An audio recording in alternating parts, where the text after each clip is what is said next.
ಎಂಬುದಾಗಿ. ಹಲ್ಲೆಲೂಯಾ. ನಾವು ಏನಾಗಿದ್ದೇವಂತೆ? ನಾವು ದೇವರ ಆಲಯವಾಗಿದ್ದೇವೆ. ದೇವರು ನಮ್ಮಲ್ಲಿ ವಾಸ ಮಾಡ್ತಾನಂತ ನಿಮಗೆ ಗೊತ್ತಿಲ್ಲಬಹುದಾಗಿ ದೇವರ ವಾಕ್ಯ ಇರ್ತದೆ. ಎಷ್ಟು ಜನರಿಗೆ ಇವತ್ತು ಗೊತ್ತಿದೆ? ನಮಗೆ ಗೊತ್ತಿದ್ದವರು ಗಟ್ಟಿಯಾಗಿ ಹಲ್ಲೆಲೂಯಾ. ದೇವರ ಆತ್ಮನು ನಮ್ಮೊಳಗೆ ವಾಸ ಮಾಡ್ತಾನಂತ ನಮಗೆ ಗೊತ್ತಿದ್ರೆ ನಾವು ಸುಮ್ಮನೆ ಇರುವುದಿಲ್ಲ. ನಾವು ಒಟ್ಟಾಗಿ ದೇವರನ್ನು ಆರಾಧಿಸುವ, ನಾವು ಒಂದೇ ಮನಸ್ಸಿನಿಂದ ದೇವರನ್ನು ಆರಾಧಿಸುವ, ಆಗ ದೇವರು ಸೂಚಕ ಕಾರ್ಯಗಳನ್ನು, ಮಹತ್ಕಾರ್ಯಗಳನ್ನು ಆತನು ಮಾಡುವಾತನಾಗಿದ್ದಾನೆ. ದೇವರ ವಾಕ್ಯ ಇರ್ತದೆ, ಒಂದು ನದಿ ಇದೆ, ಅದು ಪರಾತ್ಮನ ನಿವಾಸವಾಗಿರುವ ದೇವನಗರಿಯನ್ನು ಸಂತೋಷಪಡಿಸುತ್ತದೆ ಎಂಬುದಾಗಿ. ಇವತ್ತು ಆ ದೇವನಗರಿ ನಾವೇ ಆಗಿದ್ದೇವೆ. ಆ ದೇವರ ನದಿ ನಾವೇ ಆಗಿದ್ದೇವೆ. ನಾವೆಲ್ಲ ಒಟ್ಟಾಗಿ ಸೇರಿ ಬಾಯಿಗಳನ್ನು ತೆರೆದು ದೇವರಿಗೆ ಅಲ್ಪ ಸಮಯ ಸ್ತೋತ್ರವನ್ನು ಸಲ್ಲಿಸೋಣ. ಸ್ತೋತ್ರಪ್ಪ, ಸ್ತೋತ್ರ ಸ್ವಾಮಿ, ಸ್ತೋತ್ರ ಸ್ವಾಮಿ. ನೀನು ನಮ್ಮ ಸಂಗಡ ಇರುವುದಕ್ಕೋಸ್ಕರ ಸ್ತೋತ್ರಪ್ಪ. ನಮ್ಮ ಹೃದಯದಲ್ಲಿ ನೀನು ವಾಸ ಮಾಡುವುದಕ್ಕಾಗಿ ನಾವು ನಿನಗೆ ಸ್ತೋತ್ರವನ್ನು ಸಲ್ಲಿಸುತ್ತೇವಪ್ಪ. ನನ್ನ ಮಾಡಬೇಡಿಯಪ್ಪ, ನಮ್ಮನ್ನು ಅದ್ಭುತ ರೀತಿಯಾಗಿ ನಡೆಸಿಯಪ್ಪ. ಈ ತಿಂಗಳಿನ ಕೊನೆಯ ವಾರಕ್ಕೆ ನಮ್ಮನ್ನು ತಂದು ಮುಟ್ಟಿಸಿದಕ್ಕಾಗಿ ನಾವು ನಿನಗೆ ಸ್ತೋತ್ರವನ್ನು ಸಲ್ಲಿಸುತ್ತೇವಪ್ಪ. ನೀನು ಒಳ್ಳೆಯವನಾಗಿದ್ದದಕ್ಕಾಗಿ ಸ್ತೋತ್ರಪ್ಪ. ಬರಬೇಕಾದಂತ ಎಲ್ಲ ಕೇಡುಗಳಾಂತರಗಳಿಂದಪ್ಪ ನಮ್ಮನ್ನು ತಪ್ಪಿಸಿಯಪ್ಪ. ನಿನ್ನ ರಕ್ತದಲ್ಲಿ ನಮ್ಮನ್ನು ಮರೆ ಮಾಡಿದಕ್ಕಾಗಿ, ನಿನ್ನ ರಕ್ತದಲ್ಲಿ ನಮ್ಮನ್ನು ಮುದ್ರಿಸಿದಕ್ಕಾಗಿ ನಾವು ನಿನಗೆ ಸ್ತೋತ್ರವನ್ನು ಸಲ್ಲಿಸುತ್ತೇವಪ್ಪ. ಇವತ್ತು ಮುಂಜಾನೆ ಸಮಯದಲ್ಲಿ ಒಂದೇ ಮನಸ್ಸಿನಿಂದ ದೇವರಿಗೆ ಕರೆಗಳೆತ್ತಿ ಪೂರ್ಣ ಮನಸ್ಸಿನಿಂದ ಸ್ತೋತ್ರವನ್ನು ಸಲ್ಲಿಸೋಣ. ಮನಸ್ಸಾರೆ ಸ್ತೋತ್ರ.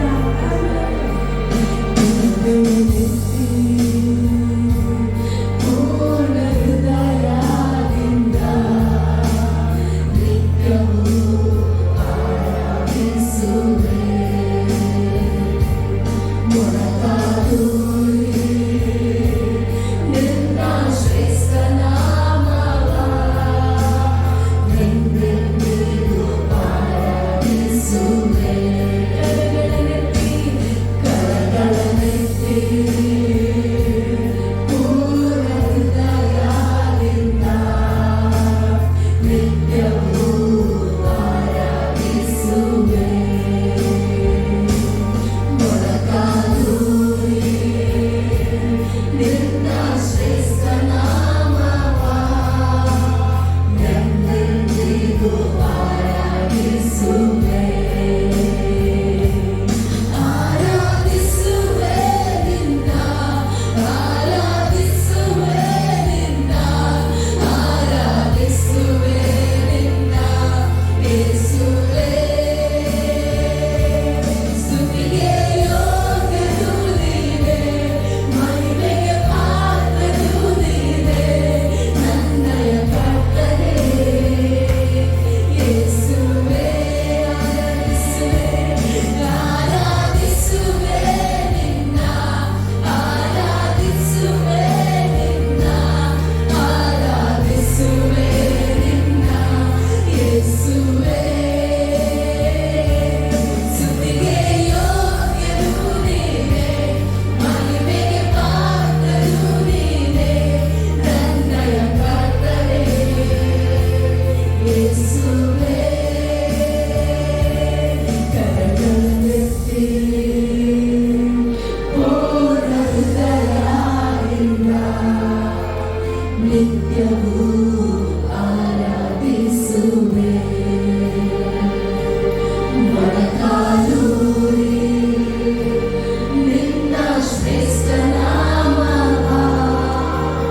ಮೊಣಕಾಲೂರಿ ನಿನ್ನ ಶ್ರೇಷ್ಠ ನಾಮವ ಎಂದೆಂದಿಗೂ ಆರಾಧಿಸುವೆ. ಕರಗಳೆತ್ತಿ ಪೂರ್ಣ ಹೃದಯದಿಂದ ನಿತ್ಯವೂ ಆರಾಧಿಸುವೆ. ಮೊಣಕಾಲೂರಿ ನಿನ್ನ ಶ್ರೇಷ್ಠ ನಾಮವ ಎಂದೆಂದಿಗೂ ಆರಾಧಿಸುವೆ. ಬಲಿದಾನ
ತಂದೆ ಮೋಶೆ ಮುಂದೆ ನಿನ್ನ ಸಾನ್ನಿಧ್ಯ ಮುಂದುಗಡೆ ಹೋದಂತೆ, ಇಸ್ರಾಯೇಲರ ಮುಂದೆ ನಿನ್ನ ಸಾನ್ನಿಧ್ಯವು ಹೋದಂತೆ ಅಪ್ಪ, ನಮ್ಮ ಮುಂದುಗಡೆ ನಮ್ಮ ಸಂಗಡ ಯಾವಾಗಲೂ ನಿನ್ನ ಸಾನ್ನಿಧ್ಯ ಇರಲಿ ಅಪ್ಪ. ನಿನ್ನ ಸಾನ್ನಿಧ್ಯವನ್ನೇ ನಾವು ಬಯಸುತ್ತೇವಪ್ಪ. ನಿನ್ನ ಸಾನ್ನಿಧ್ಯ ಬಿಟ್ಟು ನಮಗೆ ಎಡಕ್ಕೂ ಬಲಕ್ಕೂ ಹೋಗಲಿಕ್ಕೆ ಆಗುವುದಿಲ್ಲಪ್ಪ. ನಿನ್ನ ಸಾನ್ನಿಧ್ಯವೇ ನಮಗೆ ಈ ಸಮಯದಲ್ಲಿ ಬೇಕು ಸ್ವಾಮಿ. ತಂದೆ, ನಾವು ನಿನಗೆ ಸ್ತೋತ್ರವನ್ನು ಸಲ್ಲಿಸುತ್ತೇವೆ. ಥ್ಯಾಂಕ್ ಯು ಜೀಸಸ್ ಅಪ್ಪ. ನಿನ್ನ ಸಾನ್ನಿಧ್ಯಗೋಸ್ಕರ ಸ್ತೋತ್ರಪ್ಪ. ನಿನ್ನ ಸಾನ್ನಿಧ್ಯಗೋಸ್ಕರ ಸ್ತೋತ್ರ ಸ್ವಾಮಿ. ನಿನ್ನ ಮಹಿಮೆಗೋಸ್ಕರ ಸ್ತೋತ್ರ ಸ್ವಾಮಿ. Thank you Jesus. Thank you Jesus. Thank you holy spirit. Hallelujah. Hallelujah.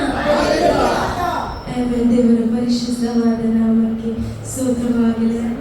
ದೇವರ ವಾಕ್ಯ ಹೇಳ್ತದೆ, ದೇವರನ್ನ ನಿರೀಕ್ಷಿಸುವವರು ಹೃದಯವು ಹೇಗೆ ಇರಬೇಕಂತೆ? ಧೈರ್ಯದಿಂದ ಇರಬೇಕು, ದೃಢವಾಗಿ ಇರಬೇಕು ಎಂಬುದಾಗಿ. ಆಮೇಲೆ ನಮ್ಮ ಹೃದಯವು ಇವತ್ತು ದೃಢವಾಗಿ ಇರಬೇಕು. ಆಮೇಲೆ ನಮ್ಮನ್ನ ದೃಢತೆ ಅಲ್ಲದೆ ನಡೆಸುವ ಯಾವುದಾದ್ರೂ ಕಾರ್ಯ ಇರುವುದಾದ್ರೆ ಅದನ್ನು ಕೆಳಗೆ ಹಾಕಿ ಹೇಳಿ, ನನ್ನ ಹೃದಯ ಇವತ್ತು ದೃಢದಿಂದ ಇರ್ತದೆ, ನನ್ನ ಹೃದಯ ಇವತ್ತು ಧೈರ್ಯದಿಂದ ಇರ್ತದೆ. ಕಾರಣ ನಾನು ಯೇಸುವನ್ನು ನಂಬಿದ್ದೇನೆ, ನಾನು ನನ್ನ ದೇವರನ್ನು ನಂಬಿರೋದ್ರಿಂದ ನನ್ನ ಹೃದಯವು ಯಾವಾಗಲೂ ಧೈರ್ಯದಿಂದ ಇರ್ತದೆ. ದೇವರ ವಾಕ್ಯ ಇರ್ತದೆ, ಎಲ್ಲ ನಾಮದಲ್ಲಿ ಉನ್ನತವಾದ ನಾಮ ಅದು ಯೇಸುವಿನ ನಾಮ. ಸ್ಪಷ್ಟವಾಗಿ ಇರ್ತದೆ, ಆಕಾಶದಲ್ಲಾಗಲಿ ಭೂಮಿಯಲ್ಲಾಗಲಿ ಕೊಡಲ್ಪಟ್ಟ ಒಂದೇ ಒಂದು ನಾಮ, ಎಲ್ಲದಕ್ಕಿಂತಲೂ ಉನ್ನತವಾಗಿರುವ ನಾಮ ಅದು ಯೇಸುವಿನ ನಾಮ ಮಾತ್ರ ಎಂಬುದಾಗಿ. ಇವತ್ತು ನಾವು ಆತ ನಾಮವನ್ನು ಹೊಗಳುವ, ಆತ ನಾಮವನ್ನು ಹೊಗಳಲಿಕ್ಕೆ ಸಿದ್ಧರಾಗಿದ್ದೀರಾ? ಸಿದ್ಧರಾಗಿದ್ದೀರಾ? ಎಲ್ಲರೂ ಒಟ್ಟಾಗಿ ಬೋಲೋ ಯೇಸು ಮಸೀಹ್ ಕಿ ಜೈ, ಬೋಲೋ ಯೇಸು ಮಸೀಹ್ ಕಿ ಜೈ. ಆಮೆನ್. ನಾವು ದೇವರಿಗೆ ಜಯ ಜಯ ಎಂಬುದಾಗಿ ಹೇಳುತ್ತಾ ಆತ ನಾಮವನ್ನು ಬಯಸುವ ನಂಬಿಕೆಯಿಂದ ಆತನ ನಾಮದಲ್ಲಿ ಆಗಿದಂತ ಕಾರ್ಯಗಳು ಒಂದೇ ಇಲ್ಲ ಎಂಬುದಾಗಿ ನಂಬುತ್ತಾ ಈ ಹಾಡನ್ನು ಹಾಡುತ್ತಾ ಆತ ನಾಮವನ್ನು ಮಹಿಮೆಪಡಿಸೋಣ. ಯೇಸು ಯೇಸು ನಾಮದಲ್ಲಿ ಜಯ ಜಯ ನಮಗೆ. ಯೇಸು ಯೇಸು ರಕ್ತದಲ್ಲಿ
ನೀನು ಕಾದದಕ್ಕಾಗಿ ನಾವು ನಿನಗೆ ಸ್ತೋತ್ರವನ್ನು ಸಲ್ಲಿಸ್ತೇವೆ. ಇಂದು ನಮ್ಮನ್ನು ಕಾಯುವಾತನು ನೀನಾಗಿದೆಯಪ್ಪ, ಮುಂದೆ ನಮ್ಮನ್ನು ನಡೆಸುವಾತನು ನೀನಾಗಿದೆಯಪ್ಪ. ನೀನು ಯುಗ ಮಾತ್ರಗಳಲ್ಲಿರುವ ದೇವರಾಗಿದೆ, ಇಂದಿಗೂ ಎಂದಿಗೂ ಬದಲಾಗದೆ ನಿರಂತರವಾಗಿ ಒಂದೇ ರೀತಿಯಲ್ಲಿ ಇರುವ ದೇವರನ್ನು ಇವತ್ತು ನಾವೆಲ್ಲರೂ ಆರಾಧನೆ ಮಾಡೋಣ. ಆತನ ಪುನರುತ್ಥಾನ ಶಕ್ತಿ ಬದಲಾಗಿಲ್ಲ ಪ್ರಿಯರೇ. ಎಂದ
ಅಪ್ಪ. ನನ್ನ ಎಲ್ಲವನ್ನು ನಿನ್ನ ಕರಗಳಲ್ಲಿ ಒಪ್ಪಿಸುತ್ತಾ ನಜರೇತಿನ ಯೇಸುವಿನ ಹೆಸರಲ್ಲಿ ಬೇಡಿ ಹೊಂದಿದ್ದೇನೆ ನನ್ನ ಪ್ರೀತಿಯುಳ್ಳ ತಂದೆಯೇ, ಆಮೆನ್.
ವಾಕ್ಯದ ಕಡೆಗೆ ನಾವು ಹೋಗುವ. ನಾನು ಆರಿಸಿಕೊಂಡ ಭಾಗ 2 ಕೊರಿಂಥ ಪತ್ರಿಕೆ ಅದರಲ್ಲಿ 5ನೇ ಅಧ್ಯಾಯ,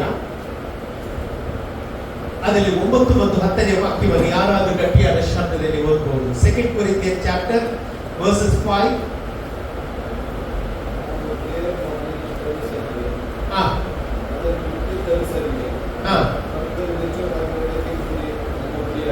ಅಲ್ಲಿ ಹೀಗೆ ಬರೆಯಲ್ಪಟ್ಟಿದೆ, ಆದ್ದರಿಂದ ನಾವು ದೇಹವೆಂಬ ಮನೆಯಲ್ಲಿದ್ದರೂ ಸರಿಯೇ, ಅದನ್ನು ಬಿಟ್ಟಿದ್ದರೂ ಸರಿಯೇ, ಕರ್ತನಿಗೆ ಮೆಚ್ಚುವವರಾಗಿರಬೇಕೆಂಬುದೇ ನಮ್ಮ ಗುರಿಯಾಗಿದೆ. ಮತ್ತೆ ಯಾಕೆಂದರೆ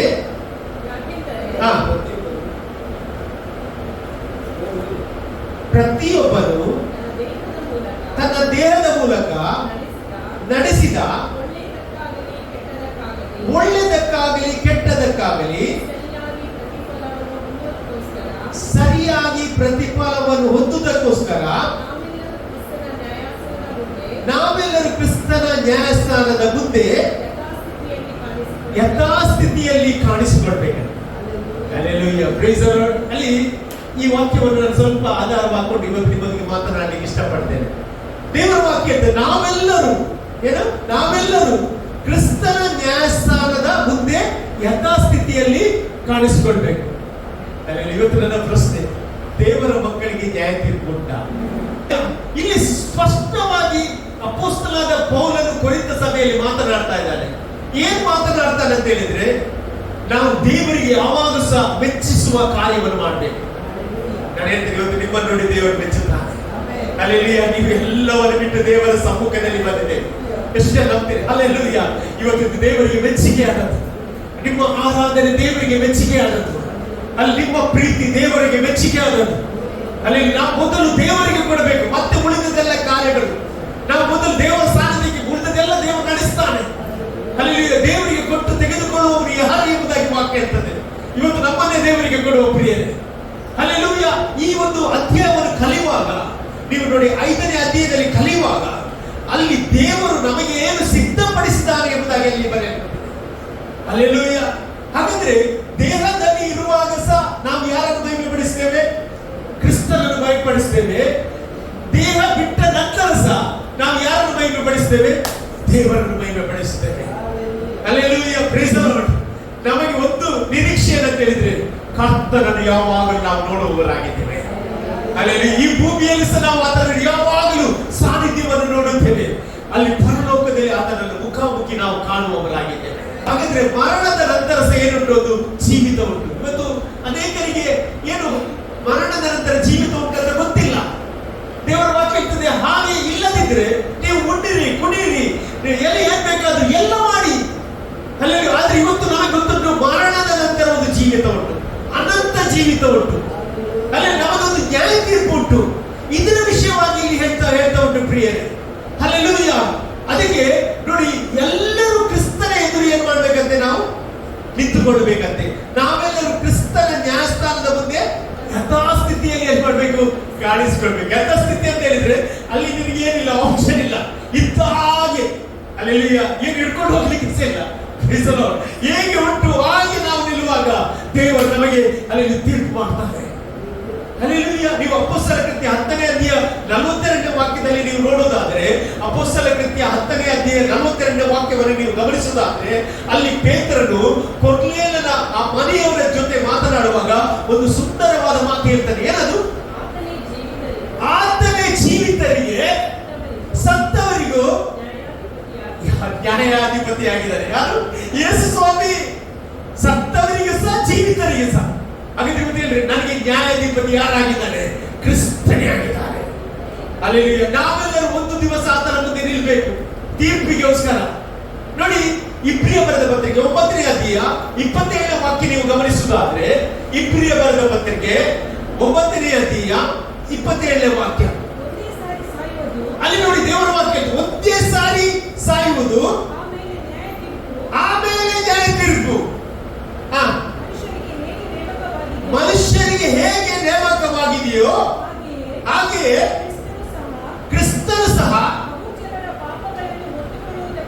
ಬಹುಜನರ ಪಾಪವನ್ನು ಹೊತ್ತುಕೊಳ್ಳುವುದಕ್ಕೋಸ್ಕರ ಒಂದೇ ಸಾರಿ ಸಮರ್ಪಿಸಿದಾನಂತೆ. ಅಲ್ಲಿ ಸತ್ಯವೇದ ಹೇಳ್ತದೆ ಒಂದೇ ಸಾರಿ ಮರಣ ಅಂತೆ, ಆಮೇಲೆ ಏನಂತೆ ನ್ಯಾಯ ತೀರ್ಪು ಉಂಟಂತೆ. ಸತ್ಯವೇದದಲ್ಲಿ 16 ಸಾರಿ ನ್ಯಾಯ ತೀರ್ಪಿನ ಬಗ್ಗೆ ಅಲ್ಲಿ ಬರೆಯಲ್ಪಟ್ಟಿದೆ. ನಮ್ಮ ದೇವರು ನ್ಯಾಯಾಧಿಪತಿ. 16 ಸಾರಿ ಸತ್ಯವೇದದಲ್ಲಿ ಬರೆಯಲ್ಪಟ್ಟಿದೆ. ಅದರಲ್ಲಿ ಒಂದು ಆದಿಕಾಂಡ ಪುಸ್ತಕದಲ್ಲಿ 18ನೇ ಅಧ್ಯಾಯ 25ನೇ ವಾಕ್ಯ ನೀವು ಗಮನಿಸುವುದಾದ್ರೆ, ಆದಿಕಾಂಡ ಪುಸ್ತಕ 18ನೇ ಅಧ್ಯಾಯ 25ನೇ ವಾಕ್ಯದಲ್ಲಿ ನಾವು ನೋಡುತ್ತೇವೆ, ಸೊದೋಮ್ ಮತ್ತು ಗೋಮರ ಪಟ್ಟಣವನ್ನು ನಾಶ ಮಾಡಲಿಕ್ಕೆ ಹೋಗುವಾಗ ಅಲ್ಲಿ ಅಬ್ರಹಾಮನು ಮಾತನಾಡ್ತಾನೆ ದೇವರ ಹತ್ರ. ಏನ್ ಮಾತನಾಡ್ತಾನೆ? ಲೋಕಕ್ಕೆ ನ್ಯಾಯ ತೀರ್ಪು ಮಾಡುವವನು ನೀನು ಎಂಬುದಾಗಿ. ಹಲ್ಲೆಲೂಯಾ. ಸರ್ವಲೋಕಕ್ಕೆ ನ್ಯಾಯ ತೀರಿಸಾಗದ್ರೆ ಇಡೀ ಲೋಕಕ್ಕೆ ನ್ಯಾಯವನ್ನು ತೀರಿಸುವವನು ಯಾರಾಗಿದ್ದಾನೆ? ನಮ್ಮ ದೇವರಾಗಿದ್ದಾರೆ. ಹಲ್ಲೆಲೂಯಾ. ನ್ಯಾಯ ತೀರಿಸುವುದು ಯಾರು? ದೇವರು. ಆಮೇಲೆ ಹಲ್ಲೆಲೂಯಾ. 2 ತಿಮೋಥಿ 4ನೇ ಅಧ್ಯಾಯ 8ನೇ ವಾಕ್ಯದಲ್ಲಿ ನೀವು ಗಮನಿಸುವುದಾದ್ರೆ, 2 ತಿಮೋಥಿ 4ನೇ ಅಧ್ಯಾಯ 8ನೇ ವಾಕ್ಯದಲ್ಲಿ ಪೌಲನು ಹೇಳ್ತಿದ್ದಾನೆ, ನೀತಿಯುಳ್ಳ ನ್ಯಾಯಾಧಿಪತಿ ನನಗಿದ್ದಾನೆ. ಹಲ್ಲೆಲೂಯಾ. ನೀತಿಯುಳ್ಳ ನ್ಯಾಯಾಧಿಪತಿ ಆ ದಿನ ನನಗೆ ಏನ್ ಮಾಡ್ತಾನೆ? ತೀರ್ಪು ಮಾಡ್ತಾನೆ. ಅಲ್ಲಿ ನನಗೆ ಕಿರೀಟವನ್ನು ಅವನು ಕೊಡುತ್ತಾನೆ ಎಂಬುದಾಗಿ ಅವರು ಹೇಳ್ತಾ ಇದ್ದಾರೆ. ಅಲ್ಲಿ ಇವತ್ತು ಎಷ್ಟು ಜನ ಆಸೆ ಪಡ್ತೀವಿ, ಒಂದು ಕಿರೀಟ ನಿನಗೆ ಬೇಕಾ? ಅಲ್ಲಿ ದೇವರನ್ನು ಕೊಡುವವನಾಗಿದ್ದಾನೆ. ಕಿರೀಟ ಯಾರಿಗೆ? ದೇವರ ಮಕ್ಕಳಿಗೆ ಮಾತ್ರ ದೇವರು ಕೊಡುವವನಾಗಿದ್ದಾನೆ. ಯಾಕೋಬನ ಪತ್ರಿಕೆ 5ನೇ ಅಧ್ಯಾಯ 9ನೇ ವಾಕ್ಯವನ್ನು ಗಮನಿಸಿರಿ. ಅಲ್ಲಿ ಸಹ ನ್ಯಾಯ ತೀರ್ಪಿನ ಬಗ್ಗೆ, ನ್ಯಾಯಾಧಿಪತಿಯ ಬಗ್ಗೆ ಬರೆಯಲ್ಪಟ್ಟಿದೆ. ಯಾಕೋಬ 5:9. ನೀವು ಒಬ್ಬರ ಮೇಲೆ ಒಬ್ಬರು ಗುಡುಗುಟ್ಟಬೇಡ್ರಿ. Price the lord. ಏನಕ್ಕೆ ಕೂಡ ಹೇಳ್ತಿರತ್ತೆ? ಹಾಗಾದ್ರೆ ಗುಡುಗುಟ್ಟು ಬಾ. Praise the Lord. ಹಲ್ಲೆಲೂಯಾ. ನಾವು ಮಾಡಬೇಕಾದ್ರೆ ದೇವರ ಹತ್ರ ಹೇಳ್ಬೇಕು, ದೇವರೇ ನಿನಗೆ ಸ್ತೋತ್ರ ಎಂಬುದಾಗಿ. ಯಾರು ಏನ್ ಮಾತಾಡ್ತಾರೆ ದೇವರಿಗೆ ಸ್ತೋತ್ರ ಹೇಳ್ರಿ. ಹಲ್ಲೆಲೂಯಾ. ನ್ಯಾಯ ತೀರ್ಪಿಗೆ ಒಳಗಾಗುತ್ತೀರಿ. ಮತ್ತೆ ಅಗೋ ನ್ಯಾಯಾಧಿಪತಿ ಬಾಗಿಲಿನ ಹತ್ತಿರದಲ್ಲಿ ನಿಂತುಕೊಂಡಿದ್ದಾರೆ.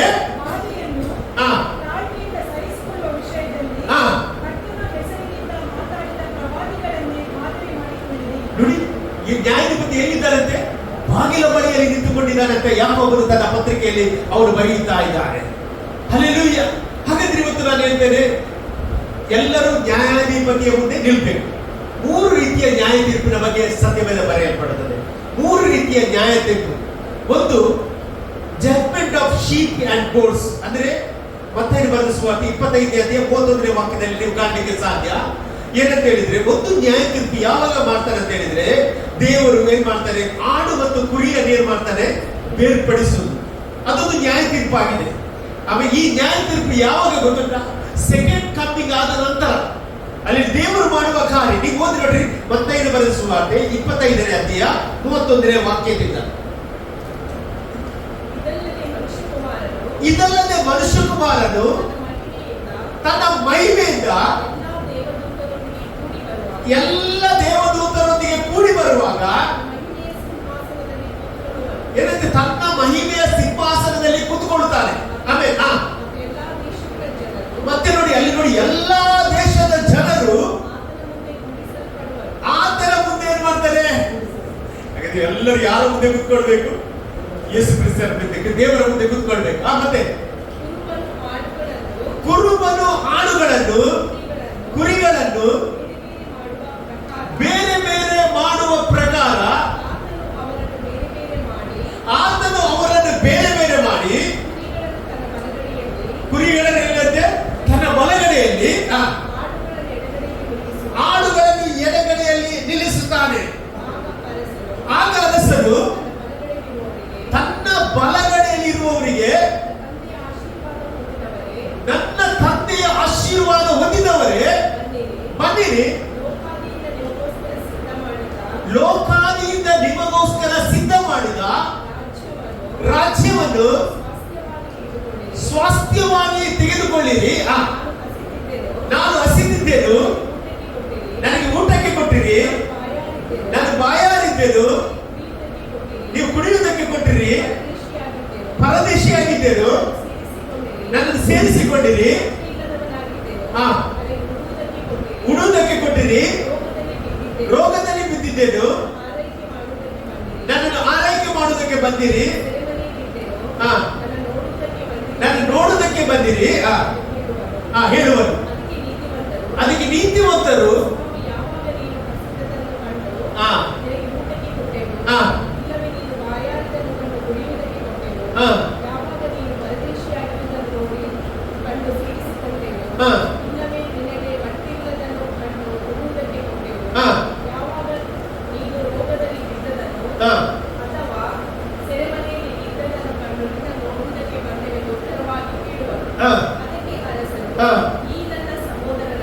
ಈ ನನ್ನ ಸಹೋದರರಲ್ಲಿ ಕೇವಲ ಅಲ್ಪನಾದವನೊಬ್ಬನಿಗೆ ಏನೇನು ಮಾಡಿದಿರೋ ಅದನ್ನು ನನಗೆ ಮಾಡಿದ ಹಾಗೆ ಆಯಿತು. Hallelujah, praise the Lord. ಹಾಗಾದ್ರೆ ಇದ್ರ ಮೊದಲು ರಾಜ್ಯ ಆಗ್ತದೆ. ಹಲ್ಲೆಲೂಯಾ. ಅದರ ಮೊದಲು ಯೇಸು ಸ್ವಾಮಿ ಒಮ್ಮೆ ರಾಜ್ಯ ಬರ್ತದೆ. ಎರಡು ರೀತಿಯ ಬರೋಣ. ಒಂದು, ಯೇಸು ಸ್ವಾಮಿ ಎಲ್ಲಿಗೆ ಬರುವುದಿಲ್ಲ, ಭೂಮಿಯ ಮೇಲೆ ಬರುವುದಿಲ್ಲ, ಮಧ್ಯಾಕಾಶದಲ್ಲಿ ಏನ್ ಮಾಡ್ತಾರೆ, ಯೇಸು ಸ್ವಾಮಿ ಬರ್ತಾನೆ. ಅಲ್ಲಿ ಎರಡನೇ ಬರೋಣ ಯಾವುದು, ಅದು ಭೂಮಿಯ ಮೇಲೆ ಬರುವಂತದ್ದಾಗಿದೆ. ಅಲ್ಲಿ ಈ ಒಂದು ಬರಣದಲ್ಲಿ ದೇವರು ಏನ್ ಮಾಡ್ತಾರೆ ಅಂದ್ರೆ ಆಡು ಮತ್ತು ಕುರಿಯನ್ನು ಏನ್ ಮಾಡ್ತಾರೆ, ಬೇರ್ಪಡ. ಆಡು ಮತ್ತು ಕುರಿ ಅಂದ್ರೆ ಏನು, ನೀತಿವಂತ ಮತ್ತು ಅನೀತಿವಂತ ಅಂತ ಅದರ ಅರ್ಥ. ಅಲ್ಲಿ ನೀತಿವಂತರನ್ನು ಬಲಗಡೆಯಲ್ಲಿ ಇರ್ತಾನೆ, ಅನೀತಿವಂತರನ್ನು ಏನ್ ಮಾಡ್ತಾನೆ, ಎಡಗಡೆಯಲ್ಲಿ ಇರ್ತಾನೆ. ಆಮೇಲೆ ಅಂದ್ರೆ ಅದರ ಅರ್ಥ ಏನಂತ ಹೇಳಿದ್ರೆ, ಅವರು 7 ವರ್ಷ ಏನ್ ಮಾಡ್ಬೇಕು, ಅವರು ಟ್ರಿಬ್ಯುಲೇಷನ್ ಪೀರಿಯಡ್ ಅಲ್ಲಿ ಹಾದು ಹೋಗ್ಬೇಕು ಅವರು. ಅಲ್ಲಿ ಅಂದ್ರೆ ಈ ಒಂದು ಟ್ರಿಬ್ಯುಲೇಷನ್ ಪೀರಿಯಡ್ ಅಲ್ಲಿ ಸಹ ಅವರು ಯಾರನ್ನು ಬಿಟ್ಟಿರುವುದಿಲ್ಲ, ದೇವರನ್ನು ಬಿಡುವುದಿಲ್ಲ. ಅಲ್ಲಿ ಆ ಟೈಮ್ ಅಲ್ಲಿ ನೋಡಿದ್ರೆ ನೀವು ಬಿಲಿಯನ್ ಗಟ್ಟಲೆ ಜನ ಸಾಯ್ತಾರೆ 7 ವರ್ಷ ಟ್ರಿಬ್ಯುಲೇಷನ್. ಆಮೇಲೆ ಅಲ್ಲಿ ಅದರ ಮೊದಲು ಸಮಯ ಏನಾಗ್ತದೆ, ದೇವರು ರಾಪ್ಚರ್ ಆಗ್ತದೆ. ಅಲ್ಲಿ ರಾಪ್ಚರ್ ಆಗುವಾಗ ಯಾರೆಲ್ಲ ಯೇಸು ಕ್ರಿಸ್ತನನ್ನು ಸ್ವಂತ ರಕ್ಷಕನಾಗಿ ಸ್ವೀಕಾರ ಮಾಡಿದರು ಅವರಿಗೆ ಈ ಒಂದು ಏನ್ ಮಾಡೋದಿಲ್ಲ, ಈ 7 ವರ್ಷ ಟ್ರಿಬ್ಯುಲೇಷನ್ ಅಲ್ಲಿ ಅವರು ಏನ್ ಮಾಡೋದಿಲ್ಲ, ಬಿಟ್ಟು ಕೊಡುವುದಿಲ್ಲ. ಹಲ್ಲೆಲೂಯಾ. ಅವರು ಈ ಒಂದು ಕಷ್ಟದಲ್ಲಿ ಪಾಲು ತೆಗೆದುಕೊಳ್ಳುವುದಿಲ್ಲ. ಅದಕ್ಕೋಸ್ಕರ ದೇವರು ತನ್ನ ಸಭೆಯನ್ನು ಏನ್ ಮಾಡ್ತದೆ, ಅವ್ರು ಏನ್ ಮಾಡ್ತಾರೆ, ಮೇಲೆ ಅವನು ತಗೊಳ್ತಾರೆ. ಒಂದು ಥೆಸಲೋನಿಕ ಪತ್ರಿಕೆ 4ನೇ ಅಧ್ಯಾಯ 15ನೇ ವಾಕ್ಯ ನೀವು ಗಮನಿಸುವುದಾದ್ರೆ, ಒಂದು ಥೆಸಲೋನಿಕ ಪತ್ರಿಕೆ ಅದರಲ್ಲಿ 4ನೇ ಅಧ್ಯಾಯ 15ನೇ ವಾಕ್ಯ ಓದಿರೋರಿ.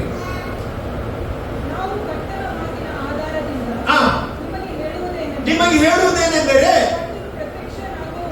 ಕರ್ತನು ಪ್ರತ್ಯಕ್ಷನಾಗುವವರೆಗೂ ನಿದ್ರೆ ಹೋದವರಿಗಿಂತ ಮುಂದಾಗುವುದೇ ಇಲ್ಲ. ಕರ್ತನು ತಾನೇ ಆಜ್ಞಾ ಘೋಷದೊಡನೆ, ಪ್ರಧಾನ ದೂತರ ಶಬ್ದದೊಡನೆಯೂ, ದೇವರ ತುತ್ತೂರಿ ಧ್ವನಿಯೊಡನೆಯೂ ಆಕಾಶದಿಂದ ಇಳಿದು ಬರುವರು. ಆಗ ಯಾರಂತೆ, ಕ್ರಿಸ್ತನಲ್ಲಿದ್ದ ಸತ್ತವರು ಮೊದಲು ಎದ್ದು ಬರುವರು. ಆಮೇಲೆ ಜೀವದಿಂದಿರುವ ನಾವು ಅಂತರಿಕ್ಷದಲ್ಲಿ ಕರ್ತನನ್ನು ಎದುರುಗೊಳ್ಳುವುದಕ್ಕೋಸ್ಕರ ಅವರ ಸಂಗಡವೇ ಬೇಗ ವಾಹನರೂಢರಾಗಿ ಪಕ್ಕನೆ ಒಯ್ಯಲ್ಪಡಬೇಕು. Hallelujah, praise the Lord. ಹಾಗಾದ್ರೆ ಈ ಒಂದು ಟ್ರಿಬ್ಯುಲೇಷನ್ ಆಗುವ ಪೀರಿಯಡ್ ನ ಮೊದಲು ಕರ್ತನ ಸಭೆಯನ್ನು ಏನ್ ಮಾಡ್ತಾನೆ, ತನ್ನ ಕಡೆಗೆ ತೆಗೆದುಕೊಳ್ತಾನೆ. ಅಲ್ಲಿ ಕಾಟ್ ಅಪ್ ಅಂತ ಇಂಗ್ಲಿಷ್ ಅಂದ್ರೆ ಏನ್ ಮಾಡ್ತಾರೆ, ದೇವರ ಮಕ್ಕಳನ್ನು ಏನ್ ಮಾಡ್ತಾರೆ, ದೇವರು ಈ ಒಂದು ಟ್ರಿಬ್ಯುಲೇಷನ್ ಇಂದ ಹೊರಗೆ ತರ್ತಾರೆ. ಅಲ್ಲಿ ಯಾಕೆ, ನಾವು ದೇವರ ವಾಕ್ಯದಲ್ಲಿ ನಡೆದದ್ರಿಂದ, ಅಲ್ಲಿ ದೇವರ ವಾಕ್ಯವನ್ನು ನಾವು ಅನುಸರಿಸಿದ್ರಿಂದ ಆ ಸಮಯದಲ್ಲಿ ದೇವರು ನಮ್ಮನ್ನು ಏನ್ ಮಾಡ್ತಾನೆ, ಈ ಒಂದು 7 ವರ್ಷದ ಆ ಒಂದು ಪೀರಿಯಡ್ ಇಂದ ದೇವರು ತಪ್ಪಿಸ್ತಾನೆ. ನೀವು ನೋಡಿ, ಪ್ರಕಟಣೆ ಪುಸ್ತಕ 3ನೇ ಅಧ್ಯಾಯ 10ನೇ ವಾಕ್ಯವನ್ನು ಗಮನಿಸುವುದಾದ್ರೆ, ಪ್ರಕಟಣೆ ಪುಸ್ತಕ 3ನೇ ಅಧ್ಯಾಯ 10ನೇ ವಾಕ್ಯದಲ್ಲಿ ನಾವು ನೋಡುತ್ತೇವೆ, 7 ಸಭೆಗಳಲ್ಲಿ ಒಂದು ಸಭೆ ಫಿಲದೆಲ್ಫಿಯ ಎಂಬ ಸಭೆ. ಆ ಫಿಲದೆಲ್ಫಿಯ ಅಂತ ಹೇಳಿದ್ರೆ ಅದರ ಸಹೋದರ ಸ್ನೇಹವುಳ್ಳ ಸಭೆ. ಇವತ್ತು ನಾವೆಲ್ಲರೂ ಒಬ್ಬರೊಬ್ಬರು ಪ್ರೀತಿಸಬೇಕು. ಅಲ್ಲಿ ಆ ಒಂದು ಸಭೆಗೆ ಅಲ್ಲಿ ಹೇಳುವ ಮಾತು ಏನಂತ ಹೇಳಿದ್ರೆ, ಯಾರನ್ನು ಓದಿ ಅಲ್ಲಿ ನೋಡಿ, ನೀವು ನನ್ನ ಸಹನ ವಾಕ್ಯಗಳನ್ನು ಕಾಪಾಡಿದರಿಂದ, ಅಂದ್ರೆ ನಡೆಸಿದ್ರಿಂದ, ಅದೇ ಪ್ರಕಾರ ಜೀವಿಸಿದ್ರಿಂದ, ಭೂನಿವಾಸಿಗಳನ್ನು ಪರೀಕ್ಷಿಸುವುದಕ್ಕೋಸ್ಕರ ಲೋಕದಲ್ಲೆಲ್ಲ ಬರುವುದಕ್ಕಿರುವ ಶೋಧನೆ ಸಮಯದಲ್ಲಿ ನಿನ್ನನ್ನು ತಪ್ಪಿಸಿ ಕಾಪಾಡುವೆನು. ಹಲ್ಲೆಲೂಯಾ. ದೇವರ ಮಕ್ಕಳೇ, ನಮ್ಮನ್ನು ದೇವರು ಆ ಒಂದು 7 ವರ್ಷ ಟ್ರಿಬ್ಯುಲೇಷನ್ ಅಲ್ಲಿ ದೇವರು ಕಾಪಾಡುವವನಾಗಿದ್ದಾನೆ. ಸಂತೋಷ ಉಂಟಾ? ಅಲ್ಲಿ ಸಂತೋಷ ಉಂಟಾ? ಅಲ್ಲಿ 7 ವರ್ಷ ಅದೇನಾಗಿದೆ, ಅದು ಸೈತಾನನ ರೂಲ್ ಆಗಿದೆ. ಸೈತಾನ ಈ ಭೂಮಿಯಲ್ಲಿ ರೂಲ್ ಮಾಡುವಾಗ ದೇವ ಸಭೆ ಭೂಮಿಯ ಮೇಲೆ ಇರುವುದಿಲ್ಲ. ಹಲ್ಲೆಲೂಯ. ದೇವ ಸಭೆ ಎತ್ತಲ್ಪಡುತ್ತದೆ ಎಂಬುದಾಗಿ ಸತ್ಯವೇದ ಹೇಳ್ತಾ ಉಂಟು. ಹಲ್ಲೆಲೂಯ. ನೋಡಿ, ಪ್ರಕಟಣೆ 6ರಿಂದ 18 ಚಾಪ್ಟರ್ ತನಕ, 6ನೇ ಚಾಪ್ಟರ್ ಇಂದ 18 ಚಾಪ್ಟರ್ ತನಕ ಏನು ಆ ಟ್ರಿಬ್ಯುಲೇಷನ್ ಬಗ್ಗೆ ಅಲ್ಲಿ ಬರೆಯಲ್ಪಟ್ಟಿದೆ. ಅಂದ್ರೆ ಈ ಟ್ರಿಬ್ಯುಲೇಷನ್ ಅಲ್ಲಿ ಯಾರು ಪಾಲು ತೆಗೆದುಕೊಳ್ತಾರೆ ಅಂತ ಹೇಳಿದ್ರೆ, ಯೇಸು ಕ್ರಿಸ್ತರನ್ನು ಅಲಕ್ಷ್ಯ ಮಾಡಿದವರು, ಅಲ್ಲಿ ಯೇಸುವಿನ ಮರಣವನ್ನು ಅಲಕ್ಷ್ಯ ಮಾಡಿದವರು. ಅಲ್ಲಿ ನಾವು ಇವತ್ತು ಆತನ ಮರಣವನ್ನು ನೆನಪು ಮಾಡಿಕೊಳ್ತೇವೆ. ಆತನ ಮರಣದಲ್ಲಿ ನಾವು ಪಾಲು ತೆಗೆದುಕೊಳ್ಳುತ್ತೇವೆ. ಆತನ ಪುನರುತ್ಥಾನದಲ್ಲಿ ನಾವು ತೆಗೆದುಕೊಂಡವರಾಗಿದ್ದೇನೆ. ಯಾರೆಲ್ಲ ಈ ಒಂದು ಕರ್ತನ ಮರಣದಲ್ಲಿ, ಪುನರುತ್ಥಾನದಲ್ಲಿ, ಬಾಧೆಯಲ್ಲಿ ಪಾಲು ತೆಗೆದುಕೊಳ್ತಾರೆ, ಅಂದ್ರೆ ಅದರ ಅರ್ಥ ಕ್ರಿಸ್ತನೊಂದಿಗೆ ಇರ್ತಾರೆ, ಅವರು ಈ ಒಂದು ಅಂತ್ಯಕ್ರಿಸ್ತನ ಆಳ್ವಿಕೆಯಲ್ಲಿ ಈ ಭೂಮಿಯ ಮೇಲೆ ಇರುವುದಿಲ್ಲ. ಹಲ್ಲೆಲೂಯ. ಯಾಕಂತ ಹೇಳಿದ್ರೆ ದೇವರು ಕಾಪಾಡ್ತಾನೆ ಅವರನ್ನು. ನೋಡಿ, ಭೂಮಿಯ ಮೇಲೆ ಬಂದ ಮೇಲೆ ನೋಡಿ, 2ನೇ ಬರೋಣದಲ್ಲಿ ಯೇಸು ಸ್ವಾಮಿ ಬರ್ತಾನೆ. ಬರುವ ನಂತರ ಅಲ್ಲಿ ನೀವು ನೋಡಿ, ರೆವಲ್ಯೂಷನ್ ಚಾಪ್ಟರ್ 16 ಅಲ್ಲಿ ಪ್ರಕಟಣೆ ಪುಸ್ತಕ 16ನೇ ಅಧ್ಯಾಯ 16ನೇ ವಾಕ್ಯದಲ್ಲಿ ನಾವು ನೋಡುತ್ತೇವೆ, ಅಲ್ಲಿ ಒಂದು ಯುದ್ಧ ನಡೆಯುತ್ತದೆ. ಆ ಯುದ್ಧಕ್ಕೆ ಹೆಸರೇನು? ಹರ್ಮೆಗೆದ್ದೋನ್ ಎಂಬ ಯುದ್ಧ ನಡೆಯುತ್ತದೆ. ಆಗ ಆ ಯುದ್ಧದಲ್ಲಿ ಏನ್ ಮಾಡ್ತಾರೆ? ಯೇಸು ಸ್ವಾಮಿ ಸೈತಾನನನ್ನು ಸೋಲಿಸ್ತಾನೆ. ಆಮೇಲೆ ಅಲ್ಲಿ ಭೂಮಿಯ ಮೇಲೆ 1000 ವರ್ಷ ಆಳ್ವಿಕೆ ಸೇರಿರ್ತದೆ. 1000 ವರ್ಷ ಯೇಸು ಸ್ವಾಮಿ ಏನ್ ಮಾಡ್ತಾನೆ? ಈ ಭೂಮಿಯ ಮೇಲೆ ಏನ್ ಮಾಡ್ತಾನೆ? ರಾಜ್ಯವನ್ನು ಸ್ಥಾಪಿಸ್ತಾನೆ. 1000 ವರ್ಷ ಈ ಭೂಮಿಯಲ್ಲಿ ಆಳ್ವಿಕೆ ಮಾಡುವುದು ಯಾರು? ಯೇಸು ಸ್ವಾಮಿ. ಹಾಗೆ ಯಾವ ಪ್ರಧಾನಮಂತ್ರಿ ಇಲ್ಲ, ಯಾವ ನಾಯಕರಿಲ್ಲ, ಒಬ್ಬರೇ ನಾಯಕ. ಯಾರದು? ಸಂತೋಷ ಉಂಟಾ? ಹಲ್ಲೆಲೂಯ. ಆತನ ಆಳ್ವಿಕೆಯಲ್ಲಿ ದೇವರ ಮಕ್ಕಳು ಅವರ ಜೊತೆ ಬರ್ತಾರೆ. ಅಲ್ಲಿ ಆತನು ಬರುವಾಗ ಏನ್ ಮಾಡ್ತಾರೆ? ಆತನ ಜೊತೆ ಸಮೇಸ ಬರ್ತದೆ. ಹಲ್ಲೆಲೂಯ. ಯಾಕೆ? ಈ ರೂಲ್ ಮಾಡ್ಲಿಕ್ಕೋಸ್ಕರ. ಈ ಭೂಮಿಯಲ್ಲಿ ನಾವು ಕೆಲವೊಂದು ಸ್ಯಾಕ್ರಿಫೈಸ್ ಮಾಡಿದ್ದು ಅದು ವ್ಯರ್ಥವಾಗುವುದಿಲ್ಲ. ಕರ್ತನಿಗೆ ಮೆಚ್ಚುಗೆಯಾಗಿ ನಡೆದದ್ದು ವ್ಯರ್ಥವಾಗುವುದಿಲ್ಲ. ಆ ಟೈಮಲ್ಲಿ ಏನ್ ಮಾಡ್ತಾರೆ ಅಂದ್ರೆ, ದೇವರು ಏನ್ ಮಾಡ್ತಾರೆ? ಆ ಒಂದು ಆಡು ಮತ್ತು ಕುರಿಯನ್ನು ಬೇರ್ಪಾಡು ಮಾಡಿ ಏನ್ ಮಾಡ್ತಾರೆ ಅಂತ ಹೇಳಿದ್ರೆ, ಉಳಿದವರನ್ನು ಬೆಂಕಿಗೆ ಹಾಕ್ತಾರೆ. ಅಲ್ಲಿ ನೀವು ನೋಡಿ, 20 ಮತ್ತಾಯನ ಬರೆಸುವ 25ನೇ 41ನೇ ವಾಕ್ಯದಲ್ಲಿ ನೋಡ್ರಿ, ಅರ್ಥ ಆಗ್ತದೆ.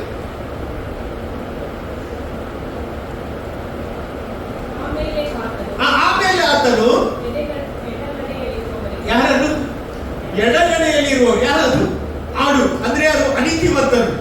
ಎಡಗಡೆಯಲ್ಲಿದ್ದವರನ್ನು ಶಾಪಗ್ರಸ್ತರೇ, ನನ್ನನ್ನು ಬಿಟ್ಟು ಎಂದರೆ ಪಿಶಾಚನಿಗೂ ಆತನ ದೂತನಿಗೂ ಸಿದ್ಧ ಮಾಡಿರುವ ನಿತ್ಯ ಬೆಂಕಿಯೊಳಗೆ ಹೋಗಿರಿ. ನೋಡಿ, ಇಲ್ಲಿ ನೋಡಿ, ಅವರಿಗೆ ಏನ್ ಮಾಡ್ತಾರೆ? ಬೆಂಕಿಗೆ, ಅಂದ್ರೆ ಎಲ್ಲಿಗೆ? ನರಕಕ್ಕೆ ಕಳಿಸ್ತಾರೆ. ಇದು ಮೊದಲ ನ್ಯಾಯ ತೀರ್ಪು. ನಾನು ಹೇಳೋದು ಒಂದು ನ್ಯಾಯ ತೀರ್ಪು ಏನಾಗಿದೆ? ದೇವರು ಆಡು ಮತ್ತು ಕುರಿಯನ್ನು ಏನ್ ಮಾಡ್ತಾರೆ? ಬೇರ್ಪಡಿಸುವುದು ಒಂದು ನ್ಯಾಯ ತೀರ್ಪು ಇರ್ತದೆ. ಅದು ಸೆಕೆಂಡ್ ಕಮಿಂಗ್ ನಂತರ. ಅಲ್ಲಿ ಅದರ ಇನ್ನೊಂದು ನ್ಯಾಯ ತೀರ್ಪಿನ ಬಗ್ಗೆ ಹೇಳುವುದಾದ್ರೆ, ಅದು ಪ್ರಕಟಣೆ ಪುಸ್ತಕ 20ನೇ ಅಧ್ಯಾಯ ಅದರಲ್ಲಿ 11ನೇ ವಾಕ್ಯದಿಂದ 15ನೇ ವಾಕ್ಯ ತನಕ ಯಾರಾದ್ರೂ ಓದಿ. ಪ್ರಕಟಣೆ ಪುಸ್ತಕ 20ನೇ ಅಧ್ಯಾಯ 11ನೇ ವಾಕ್ಯದಿಂದ. ಆಮೇಲೆ ನೋಡಿ, ಬೆಳ್ಳಗಿರುವ ಮಹಾ ಸಿಂಹಾಸನವನ್ನು, ಅದರ ಮೇಲೆ ಕೂತಿದ್ದ ಆತನನ್ನು ನಾನು ಕಂಡೆನು. ಆತನ ಎದುರಿನಿಂದ ಏನಂತೆ? ಭೂಮಿ ಆಕಾಶಗಳು ಓಡಿ ಹೋಗಿ ಇನ್ನೂ ಕಾಣಿಸದ ಹಾಗಾದವು. ಮತ್ತೆ ಇದಲ್ಲದೆ ಸತ್ತವರಾದ ದೊಡ್ಡವರು ಚಿಕ್ಕವರು ಸಿಂಹಾಸನದ ಮುಂದೆ ನಿಂತಿರುವುದನ್ನು ಕಂಡೆನು. ಆಮೇಲೆ ಪುಸ್ತಕಗಳು ತೆರೆಯಲ್ಪಟ್ಟವು. ಜೀವಬಾಧ್ಯರ ಪಟ್ಟಿ ಎಂಬ ಇನ್ನೊಂದು ಪುಸ್ತಕವು ತೆರೆಯಲ್ಪಟ್ಟಿದ್ದು. ಆ ಪುಸ್ತಕದಲ್ಲಿ ಬರೆದಿರುವ ಸಂಗತಿಗಳ ಆಧಾರದಿಂದ ಅವರವರ ಕೃತ್ಯಗಳ ಪ್ರಕಾರ ಏನಂತೆ? ಸತ್ತವರಿಗೆ ನ್ಯಾಯ ತೀರ್ಪಾಯಿತು. ಅಲ್ಲಿ ಇನ್ನೊಂದು ತೀರ್ಪು ಯಾವುದು? ಆ ಜೀವಭಾಗ್ಯರ ಪುಸ್ತಕದಲ್ಲಿ ಬರೆಯಲ್ಪಟ್ಟ ಹಾಗೆ ಏನಾಗ್ತದೆ, ತೀರ್ಪು ಮಾಡ್ತಾರಂತೆ ದೇವರು. ಎಷ್ಟು ಜನರದ್ದು ಜೀವಭಾಗ್ಯರ ಪುಸ್ತಕದಲ್ಲಿ ಹೆಸರು ಬರೆಯಲ್ಪಟ್ಟಿದೆ? ಕೈ ಎತ್ತಿ ದೇವರಿಗೆ ಸ್ತೋತ್ರ ಹೇಳ್ತಾರೆ. ಅಲ್ಲಿ ಯಾವಾಗ ನೀವು ಕ್ರಿಸ್ತನನ್ನು ಅಂಗೀಕರಿಸಿದ್ರು ಆಗ ಆ ಪುಸ್ತಕ ತೆರೆಯಲ್ಪಡುತ್ತದೆ. ಅಲ್ಲಿ ನೀವು ಸ್ವಂತ ರಕ್ಷಕನಾಗಿ ಸ್ವೀಕಾರ ಮಾಡುವಾಗ ನಿಮ್ಮ ಹೆಸರು ಆ ಪುಸ್ತಕದಲ್ಲಿ ಬರೆಯಲ್ಪಟ್ಟಿದೆ. ಇವತ್ತು ಅನೇಕರ ಪುಸ್ತಕ ಅಲ್ಲಿ ಬರೆಯಲಿಲ್ಲ. ನಾವು ಪ್ರಾರ್ಥನೆ ಮಾಡುವ, ನಮ್ಮ ಕುಟುಂಬದವರು, ನಮ್ಮ ಒಡ ಹುಟ್ಟಿದವರು, ನಮಗೆ ಗೊತ್ತಿಲ್ಲದವರು, ಗೊತ್ತಿರುವವರು ಎಲ್ಲರಿಗೂ ಸಹ ಆ ಪುಸ್ತಕದಲ್ಲಿ ಅವರ ಹೆಸರು ಬರೆಯಬೇಕು. ಯಾರ ಹೆಸರಲ್ಲಿ ಬರೀಲಿಲ್ಲ ಅವರಿಗೆ ಏನ್ ಬರ್ತದಂತೆ, ಅವರಿಗೆ ಏನಾಗ್ತದೆ, ಅಲ್ಲಿ ನ್ಯಾಯ ತೀರ್ಪು ಮಾಡ್ತಾರಂತೆ ದೇವರು. ಹಲ್ಲೆಲೂಯ. ನೋಡಿ, ಜೀವಬಾಧ್ಯರ ಪುಸ್ತಕದ ಬಗ್ಗೆ ಸತ್ಯವೇದದಲ್ಲಿ 8 ಸಾರಿ ಬರೆದಿದೆ. ಅಲ್ಲಿ ಅಂದ್ರೆ ಒಂದು ಫಿಲಿಪ್ಪಿ ಪತ್ರಿಕೆಯಲ್ಲಿ ಬರೆದಿದೆ, 7 ಸಾರಿ ಎಲ್ಲಿ ಬರೆದಿದ್ದಾರೆ, ಪ್ರಕಟಣೆಯಲ್ಲಿ ಅಲ್ಲಿ ಬರೆದಿರುವುದನ್ನು ನಾವು ಕಾಣಲಿಕ್ಕೆ ಸಾಧ್ಯ. ಅಂದ್ರೆ ದೇವರು ಏನ್ ಮಾಡ್ತಾರೆ ಅಂತ ಹೇಳಿದ್ರೆ, ಆ 1000 ವರ್ಷ ಆಳ್ವಿಕೆಯ ನಂತರ ಆಮೇಲೆ ನೂತನ ಭೂಮಿ ಆಕಾಶಗಳು ಉಂಟಾಗ್ತದೆ. ನೂತನ ಭೂಮಿ ಆಕಾಶ ಉಂಟಾದಾಗ ಅಲ್ಲಿ ಬರೆಯಲ್ಪಟ್ಟಿದೆ ಏನಾಗಿದೆ, ಸೂರ್ಯ ಮತ್ತು ಚಂದ್ರ ಏನಾಗ್ತದೆ, ಇರುವುದಿಲ್ಲ.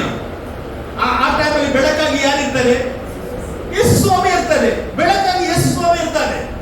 ಆಗ ನೋಡಿ, ಆ ಪುಸ್ತಕ ತೆರೆಯುವಾಗ ಅಲ್ಲೊಂದು ದೇವರು ನ್ಯಾಯ ತೀರ್ಪು ಮಾಡ್ತಾನೆ. ಅಲ್ಲಿ ಯಾರ ಪುಸ್ತಕದಲ್ಲಿ ಹೆಸರು ಬರೀಲಿಲ್ಲ ಅವರಿಗೆ ದೇವರು ತೀರ್ಪು ಮಾಡುವುದರಲ್ಲಿ ನಾವು ನೋಡ್ಲಿಕ್ಕೆ ಇರ್ತದೆ. ಅಂದ್ರೆ ಅವರು ಜೀವಿತ ಕಾಲವೆಲ್ಲ ಯೇಸುವಿನ ಮರಣವನ್ನು ಅವರು ಏನ್ ಮಾಡಲಿಲ್ಲ, ಪಾಲು ತೆಗೆದುಕೊಳ್ಳಿಲ್ಲ. ಅವರು ತಿರಸ್ಕಾರ ಮಾಡಿದವರು, ಯೇಸುವೇ ದೇವರು ಎಂಬುದಾಗಿ ಒಪ್ಪಿಕೊಳ್ಳದವರು. ಅಲ್ಲಿ ಯಾರ ಹೆಸರು ಜೀವಬಾಧ್ಯರ ಪುಸ್ತಕದಲ್ಲಿ ಬರೆಯಲ್ಪಟ್ಟಿದೆ? ನಾವು ನೋಡ್ತೀವಿ, ಯೇಸುವನ್ನು ಸ್ವಂತ ರಕ್ಷಕನಾಗಿ ಸ್ವೀಕಾರ ಮಾಡಿದ್ರೆ ಮಾತ್ರ ಆ ಪುಸ್ತಕದಲ್ಲಿ ಬರೆಯಲ್ಪಡ್ತದೆ.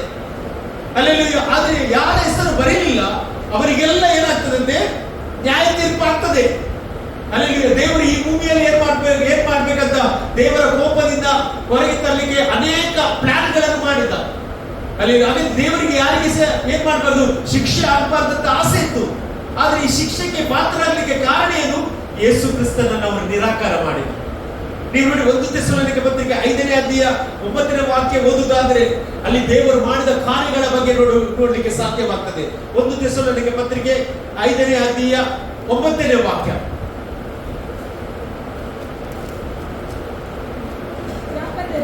ಯಾಕೆಂದರೆ ದೇವರು ನಮ್ಮನ್ನು ತನ್ನ ಕೋಪಕ್ಕೆ ಗುರಿಯಾಗಬೇಕೆಂದು ನೇಮಿಸದೆ ನಾವು ನಮ್ಮ ಕರ್ತನಾದ ಯೇಸು ಕ್ರಿಸ್ತನ ಮೂಲಕವಾಗಿ ಆ ರಕ್ಷಣೆಯನ್ನು ಸಂಪಾದಿಸಬೇಕೆಂದ ನೇಮಿಸಿದಂತೆ. ಹಾಗಾದ್ರೆ ದೇವರಿಗೆ ನಾವು ಕೋಪಕ್ಕೆ ಗುರಿಯಾಗುವುದು ಇಷ್ಟ ಇಲ್ಲ. ಆದ್ರೆ ಕೋಪಕ್ಕೆ ಗುರಿಯಾಗಲಿಕ್ಕೆ ಕಾರಣ ಏನು, ನಾವು ಯೇಸು ಕ್ರಿಸ್ತನನ್ನು ಏನು ಮಾಡಿದೆವು, ಸ್ವೀಕಾರ ಮಾಡದವರಿಗೆ ಈ ಒಂದು ತೀರ್ಪು ಆಗ್ತದೆ. ಇನ್ನೊಂದು ರೋಮ 5:8-9 ಓದ್ರಿ. ರೋಮಪುರದವರೆಗೆ ಬರೆದ ಪತ್ರಿಕೆ 5ನೇ ಅಧ್ಯಾಯ 8ನೇ ವಾಕ್ಯದಿಂದ.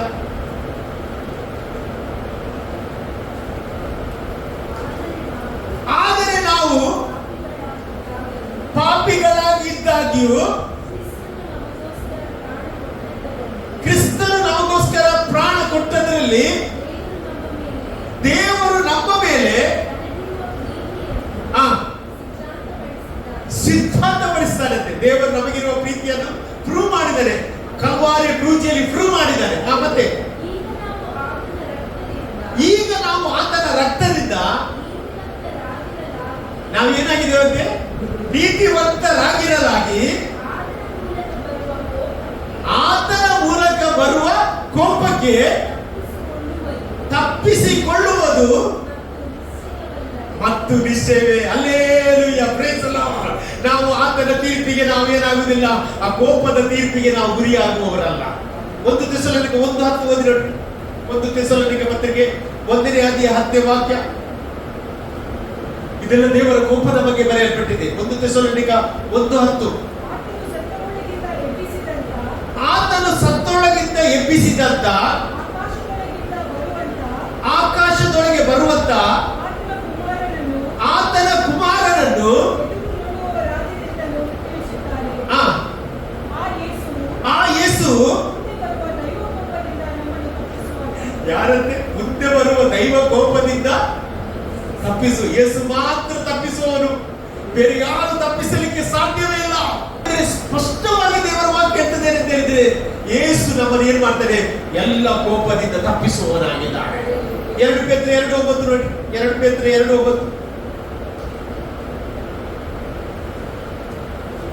2 ಪೇತ್ರ 2ನೇ ಅಧ್ಯಾಯ 9ನೇ ವಾಕ್ಯ ನೋಡಿ. ಅಲ್ಲಿ ಕರ್ತನ ಭಕ್ತರನ್ನು ಕಷ್ಟದೊಳಗಿಂದ ತಪ್ಪಿಸುವುದಕ್ಕೂ ದುರ್ಮಾರ್ಗಿಗಳನ್ನು